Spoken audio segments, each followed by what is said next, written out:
Hey guys, welcome back to my YouTube channel. In this video, we are going to discuss about my English strategy and how I used to study English and how I used to get 20 to 23 marks in every prelims examination. So let's start the video. And अगर आपको ये video लंबी लगे तो please इसे 1.25 speed. Basically जो English section होता है बैंकिंग एग्ज़ाम का वो कंसिस्ट करता है 30 questions and each carrying 1 marks, तो वो टोटल सेक्शन होता है 30 मार्क्स का। और जो मेनली जो वो टॉपिक्स होते हैं इंग्लिश के वो होते हैं, फर्स्ट वन इज़ आरसी, वो 7 to 8 मार्क्स का होता है। Second one is error detection, उसके बाद sentence rearrangement, sentence improvement, word swap, word usage और बहुत 2-3 और टॉपिक। एक क्लोज स्ट्रेस इंपॉर्टेंट होता है, जो एक पैराग्राफ होता है उसके अंदर काफ़ी सारे फिलअप्स होते हैं, उसमें आपको वर्ड फिल करना होता है, तो उसे क्लोज स्ट्रेस बोलते हैं। These are the topics of English section. तो भाई अब हम डिस्कस करते हैं कि मैं कैसे प्रिपेयर करता था। देखो यार, मैंने कभी ना ये 120 रूल्स ऑफ ग्रामर कभी नहीं पढ़े, ना कभी मैंने कोई ग्रामर पढ़ी, ना मैंने कोई बुक पढ़ी इंग्लिश के लिए। The only thing I did was reading. मेरी हैबिट अच्छी थी रीडिंग की। मैं रोज़, वैसे भी अगर एग्ज़ाम से पहले भी जब मैं प्रिपेयर नहीं कर रहा था तब भी मैं न्यूज़पेपर पढ़ता था, बुक्स पढ़ता था, नॉवेल्स वगैरह पढ़ी है मैंने। तो मेरी इंग्लिश पहले से ही अच्छी थी, मैं रीडिंग करता रहता था, तो मुझे इतनी कोई दिक्कत हुई नहीं। अगर आपको दिक्कत हो रही है या आपको कोई लग रहा है कि यार इंग्लिश कैसे करेंगे, तो फर्स्ट एंड फॉरमोस्ट थिंग आपकी रीडिंग अच्छी होनी चाहिए। अगर आपकी रीडिंग अच्छी तो आप 15 नंबर तो आराम से ला सकते हो, 15 तो मिनिमम आप ला सकते हो, और ज़्यादा से ज़्यादा 25 प्लस मार्क्स। चलो 25 प्लस तो नहीं जाएंगे, लेकिन 20 से लेकर 25 के बीच में आप अच्छा स्कोर कर सकते हो, जो कि बहुत एक गुड स्कोर है इंग्लिश सेक्शन में अगर आपकी क्वांटो रीजनिंग अच्छी है तो जैसे मैंने बताया कि भाई आपको इंग्लिश सेक्शन के लिए रीडिंग होनी चाहिए, और सेकंड जो थिंग होनी चाहिए वो होनी चाहिए प्रैक्टिस। पहले आप रीड करो इन सब चीज़ों को, उसके बाद आपको क्वेश्चन की प्रैक्टिस होनी चाहिए कि आप ये क्वेश्चन को रोज़ प्रैक्टिस करो। जितना प्रैक्टिस करोगे आपको पता चलता जाएगा कि यार हाँ ये वर्ड यहाँ पे सही था, या फिर इसको ऐसे करते हैं, इस चीज़ को मैं ऐसे कर सकता था। और एक और थिंग यार, आप बोलोगे कि यार आपने तो अन अकेडमी ले रखा था, आप तो वहाँ से क्लासेस लेते थे। देखो मैं शिवांगी मैम को फॉलो करता था, आपने देखा होगा अगर उस वीडियो में तो। और शिवांगी मैडम ना, ये मैं उनकी क्लासेस नहीं लेता था, वो एक मॉक सीरीज़ लेके आती थी, मॉक टेस्ट कराती थी एक क्लास में, उसमें 25 क्वेश्चन होते थे राउंड अबाउट, तो वो मेरी वहाँ प्रैक्टिस हो जाती थी।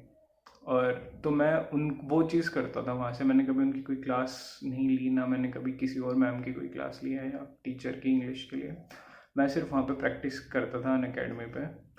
और जितना आप प्रैक्टिस करोगे उतनी आपकी एक्यूरेसी अच्छी होगी, उतना आप क्वेश्चन को समझ पाओगे कि हाँ यार ये एरर डिटेक्शन है ना, मेनली यही होता है, यहाँ पे ये प्रॉब्लम है, या फिर ये जो फिल इन द ब्लैंक है यहाँ पे हम ये वर्ड यूज़ कर सकते हैं, क्योंकि आप एलिमिनेट करना है आपको ऑप्शंस को। ऑप्शन जो होते हैं ना वहाँ पे, वो 3 तो ऐसे ही होते हैं, उनको आपको देख के आपको लगेगा यार ये तो आएगा ही नहीं, और जो 2 बचे होते हैं उनमें से आपको एक चूज़ करना होता है। तो एक एलिमिनेशन मेथड से आप उनको कर सकते हो, और दूसरा आपको प्रैक्टिस होनी चाहिए बहुत ज़्यादा। अब मैं आपको इंग्लिश सेक्शन के लिए सोर्सेज बताता हूँ कि भाई कहाँ से आप कर सकते हो। जैसे मैंने बताया, मैंने तो अन अकेडमी लिया हुआ था, मैं शिवांगी मैम को फॉलो करता था, तो वहाँ से वो क्वेश्चंस प्रैक्टिस कराते थे।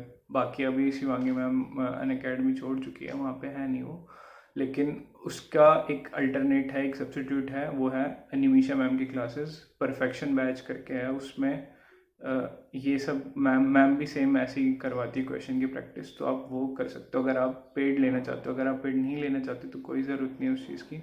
आप प्रैक्टिस मॉक तो आप कोई एक मॉक टेस्ट तो लोगे, तो आप प्रैक्टिस मॉक लो, उसमें फ्री क्विजेज होते हैं, और वहाँ से आप प्रैक्टिस कर सकते हो डेली के लिए, तो आपको और कहीं जाने की ज़रूरत नहीं। अगर आप प्रैक्टिस मॉक भी नहीं लेना चाहते, आपके पास पहले ही कोई और मॉक टेस्ट है, तो आप जा सकते हो स्मार्ट कीड़ा और अड्डा 247 की वेबसाइट पे। स्मार्ट कीड़ा अलग है, अड्डा 247 अलग है। उनकी वेबसाइट पे जाओ, वहाँ पे फ्री क्विजेज रोज़ वो अपलोड करते हैं। आप वहाँ पे जाओ, वहाँ पे प्रैक्टिस करो रोज़ के लिए। आप अगर रोज़ के लिए आधा घंटा पढ़ रहे हो, और आधा घंटा या फिर जितना भी टाइम, 1 घंटा लगा लो, अगर आप प्रैक्टिस कर रहे हो तो मोर देन सफिशेंट है आपके लिए इंग्लिश को अच्छा स्कोर करना है इंग्लिश सेक्शन में बैंकिंग एग्ज़ाम के। देखो यार, मैंने अपनी स्ट्रेटजी बता दी, मैंने सोर्सेज बता दी, मैं कौन सा फॉलो करता हूँ। अगर आप जो कर रहे हो वो करो, प्लस आप ये सब कर सकते हो, तो प्लीज़ फॉलो करो, आपको सच में हेल्प मिलेगी। बाकी आप छोड़ो यार, रिसोर्सेज वगैरह छोड़ो। अगर आप रीडिंग रोज की अगर नहीं करते और अगर आप आधा घंटा रोज रीड करने लग जाओगे ना, तो भी आपके लिए बेनिफिशियरी होगा वो। हाँ यार, ये मेरी स्ट्रेटेजी है। हाँ, सिंपल सी है। और मेरी टचवुड इंग्लिश पहले से ही थोड़ी ठीक थी, इंग्लिश मीडियम स्कूल में पढ़ने की वजह से, तो मेरे को ज़्यादा प्रॉब्लम आई नहीं। और ज़्यादा मुश्किल है नहीं इंग्लिश सेक्शन जो ये बैंक का है। इसमें आपको सिर्फ और सिर्फ, मैं फिर रिपीट करूँगा, आपको रीडिंग स्किल्स चाहिए और प्रैक्टिस चाहिए। तीसरी चीज़ की आपको कोई ज़रूरत नहीं है। और 20+ मार्क्स आप आराम से इस स्ट्रेटजी को फॉलो करके ला सकते हो। तो इस वीडियो में इतना ही, और थैंक्स फॉर